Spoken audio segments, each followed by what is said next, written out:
Peace and harmony here with you today. What do boundary violations look like in the narcissist? Boundary violations are when the narcissist, driven by their need, their consuming need to surround themselves with supply, to compulsively basically surround themselves with people who will fulfill their needs while depriving others of fulfilling their needs. Where they tend to, on a regular and consistent basis, require that you violate or push beyond your comfort level, your own personal boundaries, your own personal space in order to fulfill them. And what ends up happening is you end up wearing yourself down, violating your own needs, and to the point where you continue to suppress them, and eventually forget about your own needs and sacrifice them to such a degree that you're constantly there in service of the other, the narcissist or the psychopath.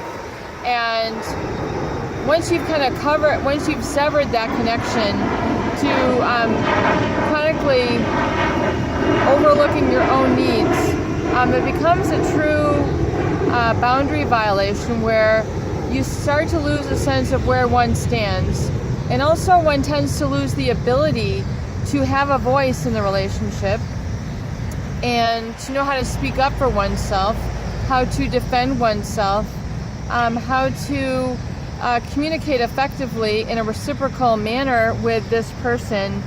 And it starts to break down that ability. And if you've been with a narcissist, the longer you've been with a narcissist, the longer that ability is going to be corroded or broken down. And you're going to feel a deficit or lack of skill in this area because you haven't been able to actualize this. You haven't been able to use this on a daily basis. And like the old saying, use it or lose it, comes into play. Well, what does boundary violation look like? What are some of the behaviors that the narcissist engages in that start to erode your boundaries? How do I identify this so that when essentially you see this coming, you know how to erect or create a sense of personal boundaries for yourself and serve as self-protection? For one, let's look at crossing time boundaries.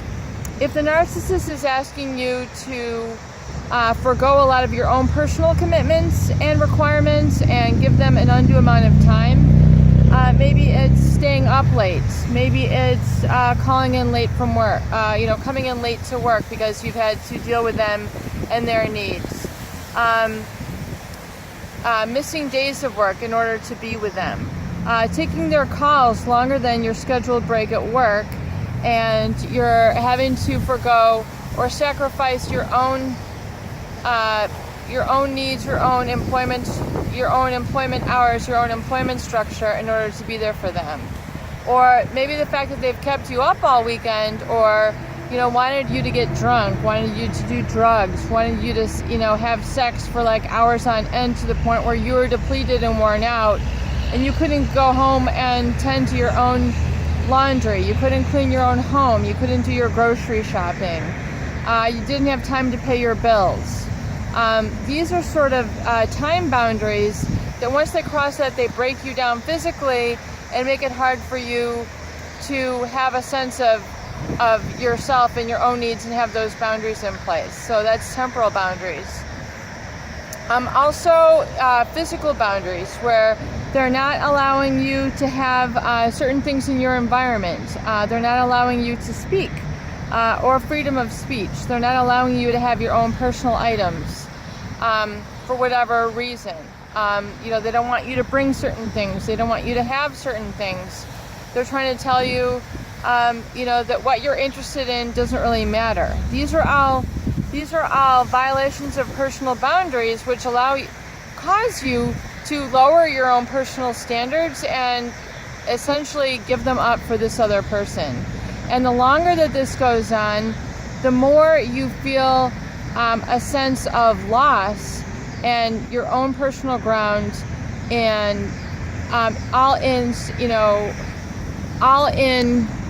the goal of serving this person, all in the name of trying to keep the relationship together for the two of you. What are some other boundary violations? Sound.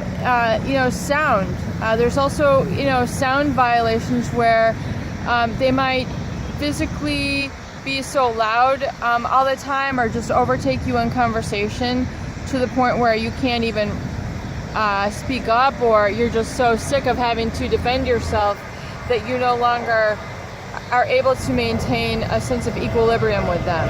You find that you're constantly maybe minimizing yourself, talking like a baby, going into an immature mind state around them because they've kind of caused you to erode your own boundaries and become immature or in a regressive state. All again in the name of satisfying them and their emotional neediness. They don't permit you to grow as a person. So those are, again, ways that they tend to corrode your emotional boundaries so that you're not really growing as a person into your own personhood, what Abraham Maslow calls self-actualization, which is the ultimate top of the pyramid, where we are. That is really the main purpose of life, is to become self-actualized. And the narcissist, without a doubt, has a main goal to keep you from attaining that in your life.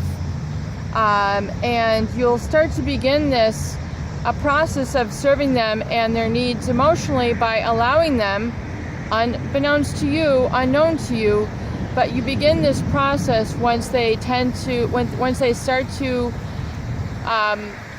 overstep their boundaries with you and get you to basically, if it's even like a parent-child relationship, where they get you to not have any boundaries whatsoever, and they completely have permission and basically the ability to violate you, which is another horrible situation where people have really been violated in terms of their emotional needs, their physical needs, sexual needs, exploited, and then it becomes a toxicity and again a brainwashing. More future videos are going to go look in this in more detail. Be strong. Peace and harmony coming at you here today. Please subscribe for more great tools and videos, and please make it a beautiful day. Peace and harmony coming at you. Take care. Bye-bye.